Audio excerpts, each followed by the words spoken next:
أعوذ بالله من الشيطان الرجيم بسم الله الرحمن الرحيم. Baik, berkaitan dengan Idul Fitri ada beberapa adab dan hukum yang perlu kita, insya Allah semua udah pada tahu, tapi kita merefresh ingatan kita. Karena Idul Fitri ini setahun sekali. Biasanya hukum-hukum dan adab itu kita lupa. Yang pertama adalah diharamkannya puasa pada Idul Fitr. Dalam hadis yang diriwayatkan Imam Bukhari dari Umar bin Khattab radhiyallahu taala anhu bahwa Umar khutbah Idul Fitri setelah sholat. Ada perbedaan khutbah Idul Fitri sama khutbah Jumat. Khutbah Idul Fitr dilaksanakan setelah sholat. Khutbah Jumat sebelum sholat. Khutbah Jumat wajib hukumnya menyimak. Bahkan kalau berbicara ketika mendengarkan khutbah Jumat, batallah pahala dia pada waktu itu. Tapi kalau khutbah Idul Fitri sunnah. Sehingga orang habis sholat bisa langsung pulang.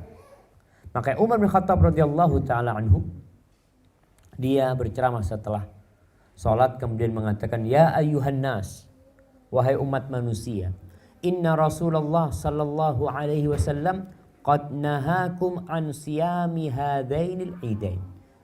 Sesungguhnya Nabi sallallahu alaihi wasallam, Rasulullah itu telah melarang kalian untuk berpuasa di dua hari raya ini. Amma ahaduhuma, adapun salah satunya adalah fayaumu fitrikum min siyamikum, hari tatkala kalian berbuka dari puasa kalian. Wa ammal akhar, adapun hari lainnya adalah fayaumu ta'kuluna nusukakum, hari kalian memakan hewan kurban kalian.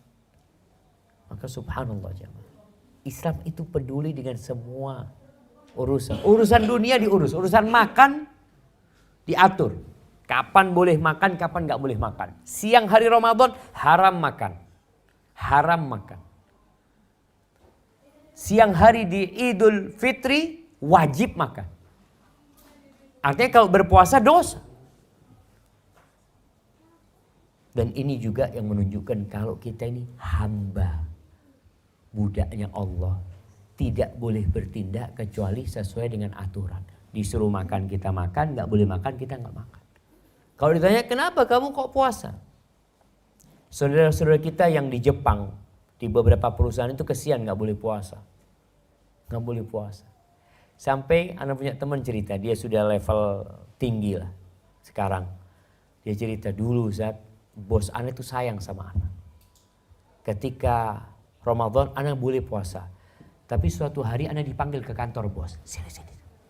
Tutup pintunya. Kata dia. Dikasih makan, kamu makan. Kata. Tuhan kamu gak kelihatan insya Allah. Kamu makan. Sampai seperti itu ya. Artinya mereka gak paham bahwasanya kita meninggalkan makan dan minum karena beriman. Mereka gak punya iman. Maka itu yang menyebabkan orang jadi merasa aneh ketika melihat satu tindakan yang buat dia mustahil gitu loh. Mustahil. Makanya kemarin ketika anak jumpa sama awal Ramadan itu jamaah, anak ke Jakarta terus ke Qatar. Isi kajian di rumah seorang polisi. Di situ ada atlet Ironman. Mereka yang olahraganya, lombanya itu naik sepeda 180 kilo, lari 42 kilo, berenang 4 kilometer hanya dalam 17 jam. 17 jam. Anak kalau ngelihat orangnya itu kurus. Ya. Masya Allah. Kuat sampean mas. Gitu. Alhamdulillah. Artinya secara akal kita tak mungkin. Tapi kenapa dia lakukan itu? Kalau kita tanyakan dapat apa mas? Anak mas dapat apa melakukan itu semua? Dapat apa jamaah? Dapat seneng. Dapat seneng. Gak dapat apa-apa. Antum melihat teman-teman kita yang kadang-kala naik ke gunung, ya mendaki gunung, ya sampai atas gunung terus turun lagi. Mas Ada apa turun lagi? Kan sudah capek-capek sampai atas sana terus turun lagi. Dapat apa? Dapat senang. Begitu pula kita tatkala berpuasa, kita itu bisa dapat senang. Kata Rasul SAW, "Lis-shaim farhatan." Orang yang puasa itu memiliki dua kesenangan. Kesenangan ketika berbuka, Idul Fitri, sebentar lagi kita berbuka. Dan kesenangan yang kedua ketika berjumpa dengan Allah Azza wa Jalla. Jadi kalau itu yang ada pada diri kita, insya Allah mengabdi kepada Allah ini mudah.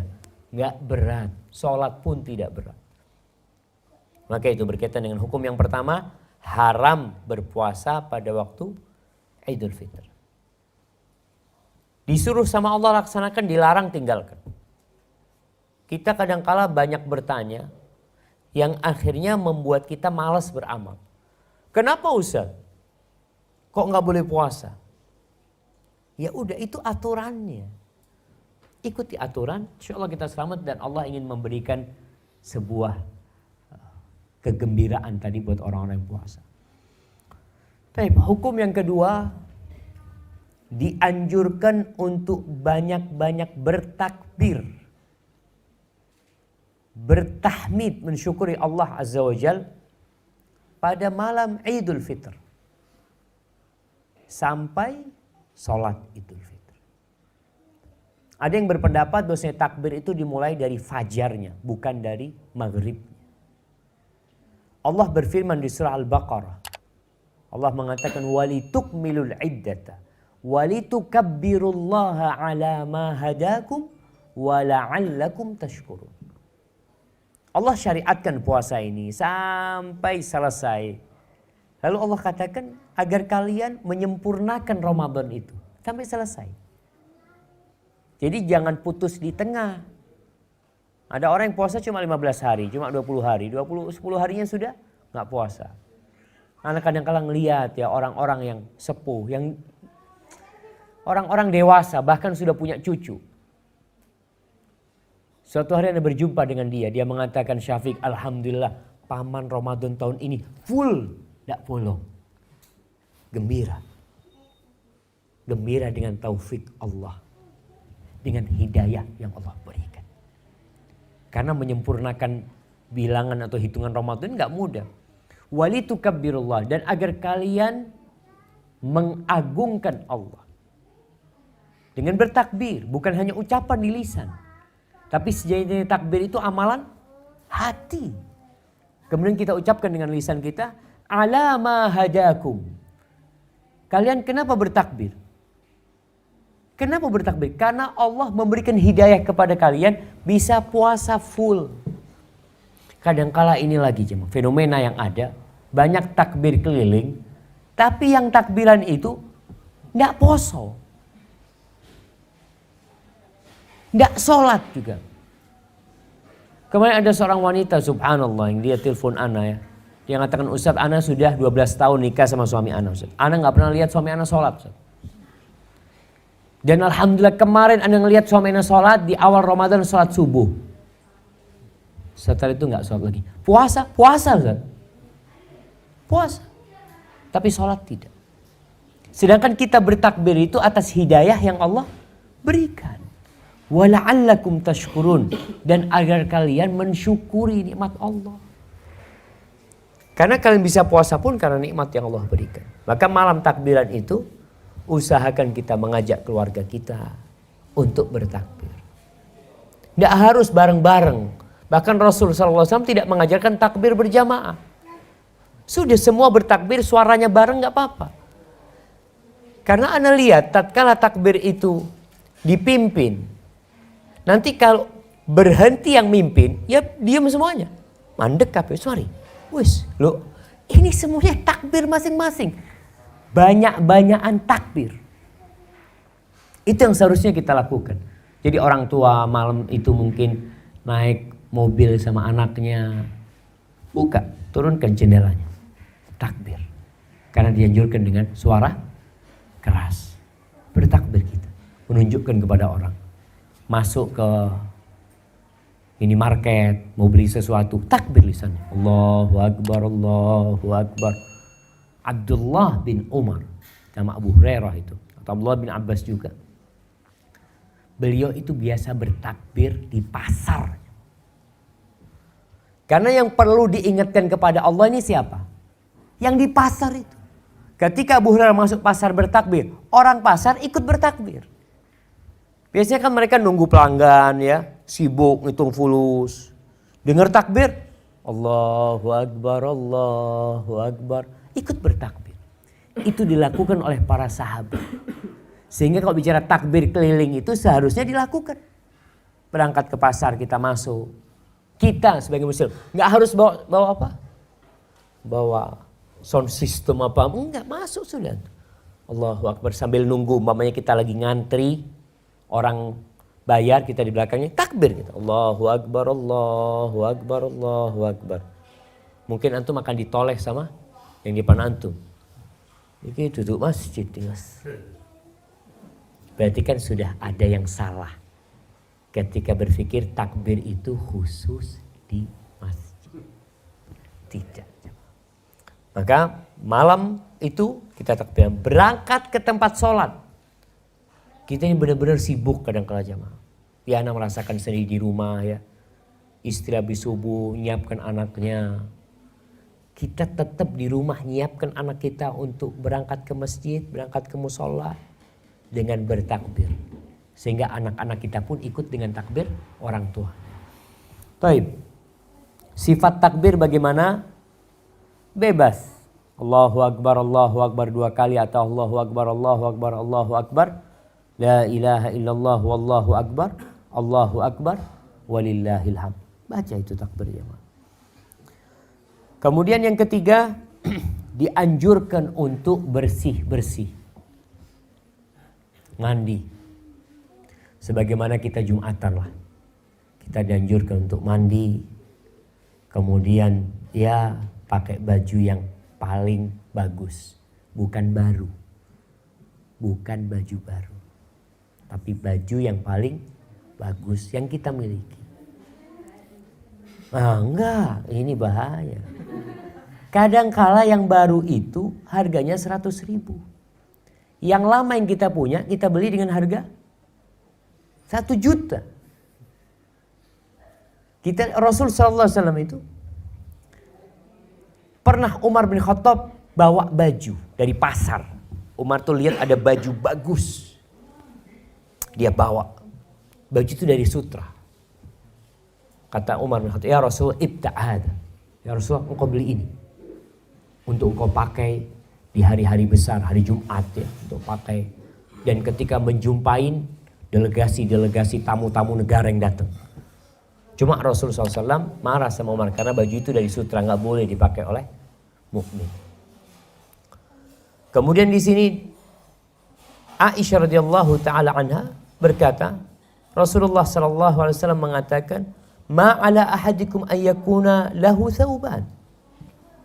Bisa nggak kalian itu punya baju nggak cuma 2 gitu loh. Siwa thawbai mihnatihi li jum'atihi. Kadang-kadang orang pakai baju kerja itu untuk Jumatan.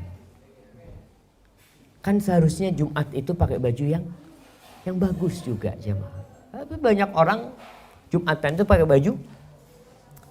baju kerja mereka. Mereka pakai baju kerja mereka. Ini hadis riwayat Abu Dawud dan ya sunnah lah kita pakai baju yang bagus, bukan yang baru. Bukan yang baru. Apa warnanya? Bebas. Cuma Rasul SAW itu suka warna putih. Sehingga kalau kita lihat dulu baju koko itu, baju takwa itu rata-rata warnanya putih. Hampir semuanya putih. Tapi selain itu gak apa-apa. Yang penting baju itu bagus. Bukan untuk menyombongkan diri. Tapi untuk ikut bergembira dengan saudara-saudara kita. Adab yang keempat, disunnahkan untuk makan sebelum sholat. Ini perbedaan Idul Adha sama Idul Fitri. Kalau Idul Adha dianjurkan untuk tidak makan kecuali setelah menyembelih hewan kurban. Jadi Rasulullah SAW itu kalau Idul Adha beliau nggak makan. pulang dari sholat id beliau sembelih kurbannya, dimasak, dimakan. Seperti itu. Tapi kadangkala kita masih jauh dari sunnah itu. Padahal bisa dilakukan. Kita punya kurban, kita potong dan gak lama lah. Yang lama itu kalau masak. Kalau bakar sate, ibu-ibu nih yang bakar sate. Butuh berapa menit masak daging kambing itu? Berapa? 5 menit? Gak sampai. Antum kalau lihat orang bakar sate. Gak sampai 5 menit sudah matang. Itu pun bisa kita lakukan. Tapi kalau Idul Fitri sebelum berangkat ke masjid sudah makan. Dianjurkan makan kurma. Subhanallah ya. Rasul sallallahu alaihi wasallam kata Anas bin Malik, kana Nabi sallallahu alaihi wasallam la yaghdu yaumal fitri hatta ya'kul tamarat. Nabi SAW tidak berangkat ke sholat id itu sampai beliau makan beberapa butir kurma. Hadis riwayat Bukhari. Dan dalam riwayat lain disebut Nabi memakannya ganjil. Ganjil. Kita makan kurma satu sudah nggak mau lagi biasanya. Dan Anda melihat memangnya di Indonesia mungkin belum populer kurma ini. Walaupun buka bersama ada kurma 3, biasanya orang makan kurmanya cuma 1. Kemudian gorengan yang selanjutnya dia makan. Rasul SAW makan kurma. Jadi usahakan kita makan kurma di rumah. Dan masih ada sisa kurma Ramadan. Anak-anak yang dikasih, yuk sebelum berangkat ke masjid makan. Ana melihat pemandangan yang indah jemaah di Masjid Nabawi. Di Masjid Nabawi di Mekah dan Madinah itu sholat Idul Fitri mungkin di Madinah itu hanya di 3 masjid. Bayangkan, sholat Idul Fitri hanya 3 masjid. Masjid yang sama ini mengadakan Jumatan gak ada sholat. Karena ini memang hari kebersamaan. Sehingga masjid-masjid tutup, semuanya jadi satu. Sedangkan di Indonesia, sholat itu musola ngadakan sholat id. Bukan masjid, musola ngadakan sholat id. Di mana kebersamaan itu? 1 RW 2 sholat. Kalau Jumatan 1, sholat id 2. Karena kalau Jumatan harus di masjid kata dia. Kalau sholat id kan bebas. Allahu Akbar jemaah. Jadi Rasulullah SAW beliau sholat id di masjid, di mana? Di lapangan biasanya Nabi SAW. Kembali kepada yang Ana lihat di Masjid Nabawi ya. Kadang-kadang sambil nunggu sholat, itu kan takbir. Ada anak kecil yang Ana lihat dia bawa wadahnya kurma. Keliling dia jemaah. Sama tisu. Kan mungkin ada orang-orang yang belum makan tadi di rumahnya. Supaya mengamalkan sunnah yaitu makan sebelum sholat, itu anak berbagi. Mungkin itu bisa kita persiapkan. Jadi kita mau berangkat sholat, kita sudah ya kalau punya kurma-kurma, kalau nggak punya nastar ya nastarnya dibawa. Ya nggak harus nunggu mereka dibawa ke rumah kita. Katanya nastarnya itu dimakan sebelum sholat, bukan setelah sholat. Habis sholat mau makan yang lainnya silahkan. Tapi sebelum sholat kita sudah mengamalkan sunnah Nabi Muhammad SAW. Kemudian yang kelima, dianjurkan untuk menuju masjid dengan berjalan kaki. Jadi sunnahnya ke masjid jalan kaki. Kalau masjidnya bisa dijangkau dengan jalan kaki. Ya kalau 1 RW insya Allah masih bisa jalan kaki. Walaupun banyak orang akhirnya bawa motor ya, ada yang bawa mobil, usahakan jalan kaki. Ali bin Abi Thalib radhiyallahu taala anhu mengatakan, "Minas sunnah an takhruja ilal id masyian." Kata Ali bin Abi Thalib, termasuk sunnah engkau menuju ke salat id dalam kondisi berjalan kaki. Wa an ta'kula syai'an qabla an takhruj, dan engkau mengkonsumsi sesuatu sebelum berangkat. Sudah makan. Ini termasuk sunnah. Maka usahakan kita mengamalkan sunnah ini. Kemudian selain dianjurkan berjalan kaki, dianjurkan pula berangkat dan pulangnya itu dari arah yang berbeda. Jadi umpamanya Kalau di perumahan ini ada 2 jalan masuk kan? Iya ada 2, ada berapa? Ada yang lewat gor, ada yang lewat. Alhamdulillah. Kalau umpamanya sholat jalan kaki menuju gor, bisa lewat sini, ke gor, lewat pagar langsung. Oh, ada jalan, masya Allah, ada jalannya kan.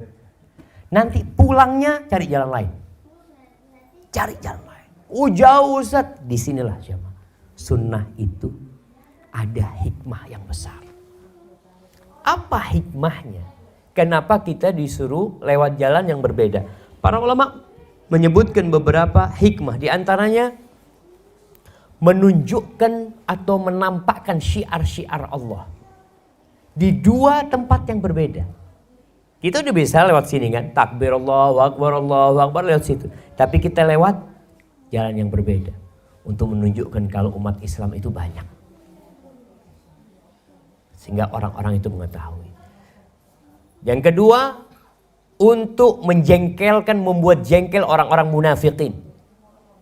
Jadi orang munafik itu gak suka ngelihat orang Islam senang. Gak suka mereka. Ya kita bikin mereka lebih jengkel lagi. Untuk menunjukkan kebahagiaan dan kegembiraan umat Islam.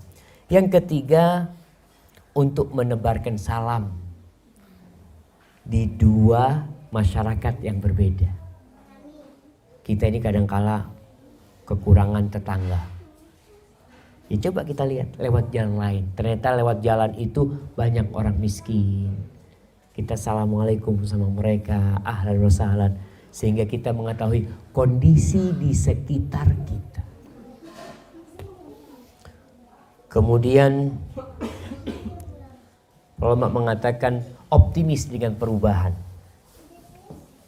Artinya kita tadi lewat sini, kita lewat jalan lain, kita optimis kalau kita akan menjadi lebih baik, akan mendapatkan keridhaan Allah Azza wa Jal, dan kemudian juga untuk menambah saudara. Ya, ketika lewat ada saudara kita, assalamualaikum, datengin, ucapkan taqabbalallahu minna wa minkum ya. Mungkin dia nggak pernah jumpa antum kecuali Idul Fitri. Karena antum lewat jalan itu setahun sekali. Gak apa-apa kita lakukan untuk mengamalkan sunnah. Tapi berkaitan dengan sholat Id. Apa hukum sholat Idul Fitri ini? Ada 3 pendapat ulama. Yang pertama ada yang mengatakan fardu kifayah. Artinya kalau sudah ada yang sholat, yang lainnya gak wajib. Ada yang mengatakan sunnah muakkadah. Ini mazhab Syafi'iyah. Mengatakan sunnah muakkadah. Ada yang mengatakan fardu ain. Karena Rasulullah SAW menyuruh perempuan-perempuan untuk ikut. Bayangkan, perempuan ini dianjurkan untuk tinggal di rumah. Allah mengatakan waqarna fi buyutikunna. Kalian menetaplah di rumah kalian. Tapi ketika Idul Fitr atau Idul Adha, ini cerita Ummu Atiyah radhiyallahu taala anha, qalat amarana Rasulullah sallallahu alaihi wasallam, Nabi atau Rasulullah sallallahu alaihi wasallam memerintahkan kepada kami an nukhrijahunna fil fitri wal adha, agar kami mengeluarkan perempuan-perempuan itu pada Idul Fitri dan Idul Adha. Al-awatik, perempuan-perempuan yang sudah tua pun diajak untuk Idul Fitri. Wa dzawatil khudur, dan gadis-gadis pingitan juga dianjurkan keluar. Fa ammal huyyat, bagaimana perempuan yang datang bulan? Apakah hadir? Juga hadir. Fayatazilna as-shalah, dia jauh dari tempat sholat. Artinya tidak bergabung dengan orang yang sedang sholat di bagian belakang yang datang bulan, tapi hadir. Maka di sini dianjurkan sholat Id itu di lapangan agar perempuan bisa ikut yang datang bulan. Kalau masjid, ya kita tahu hukumnya wanita haid masuk dalam masjid. Kemudian wa yashhadnal khair wa da'watul muslim. Apa tujuannya? Agar mereka menyaksikan kebaikan yang banyak dan dakwah menuju kebaikan, di mana dia juga mendengarkan ceramah, mendengarkan pesan-pesan yang disampaikan di sana. Dan para ulama menyebutkan diperbolehkan perempuan ini keluar asalkan aman dari fitnah. Karena fitnah wanita ini dahsyat sekali. Maka ketika perempuan keluar ikut sholat Id, Jangan berhias seperti hiasnya orang jahiliyah.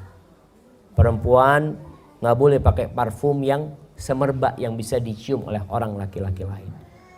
Tapi kalau untuk keluarganya, untuk suaminya, silahkan dia berhias. Yang terakhir jamaah, berkaitan dengan ucapan selamat ya. Kita dianjurkan di Idul Fitr ini untuk mengucapkan selamat. Apa ucapan selamat yang biasa kita ucapkan? Minal aidin wal faizin, mohon maaf lahir dan batin. Ana ingin meluruskan, minal aidin wal faizin itu artinya bukan mohon maaf lahir dan batin. Minal aidin artinya semoga termasuk orang-orang yang kembali, yang merasakan hari raya ini. Wal faizin, faizin itu dari asal kata fauzan, yang artinya kesuksesan dan keberhasilan. Semoga termasuk orang-orang yang sukses. Nggak ada hubungannya sama mohon maaf. Makanya di Indonesia anda lihat kadang-kala minal aidin wal faizin, nyon sapora. Wah, arti beda. Minta maaf silahkan, kita minta maaf kalau punya salah. Tapi ucapan selamat itu adalah mendoakan orang ini karena selesai puasa selama 30 hari. Taqabbalallahu minna wa minkum. Semoga Allah menerima dari kami dan dari kalian. Seperti itu arti doa yang kita inginkan. Dan mohon maaf ini tidak harus nunggu Idul Fitri. Dan tidak boleh nunggu Idul Fitri. Kalau punya salah bulan Ramadan, ya minta maaf sekarang. Siapa yang menjamin antum hidup sampai Idul Fitri? Nggak ada yang menjamin. Dan sudah menjadi kebudayaan di Indonesia kalau punya salah, aku nanti mau minta maaf kalau Lebaran. Udah tahu punya salah, minta maafnya kapan? Nunggu Lebaran. Maka tolong diperhatikan, silahkan kalau memang mau minta maaf, tapi jangan nunggu Lebaran.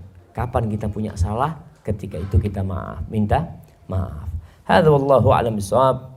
Dan silaturahim dijaga ketika Idul Fitri, bersenang-senang di Idul Fitri ini diperbolehkan, tapi dengan batasan-batasan yang sudah ditentukan. Barakallahu fiik. Baik. Lalu Ibnu Jauzi berdoa, Allahumma in adzabtani ghadan. Ya Allah, kalau kau besok mengazab aku, jangan kau kasih tahu orang-orang itu. Li'alla yuqal, agar supaya tidak tersebar pembicaraan azaba man da'a ilaih, azaba man dalla ilaih, supaya orang-orang enggak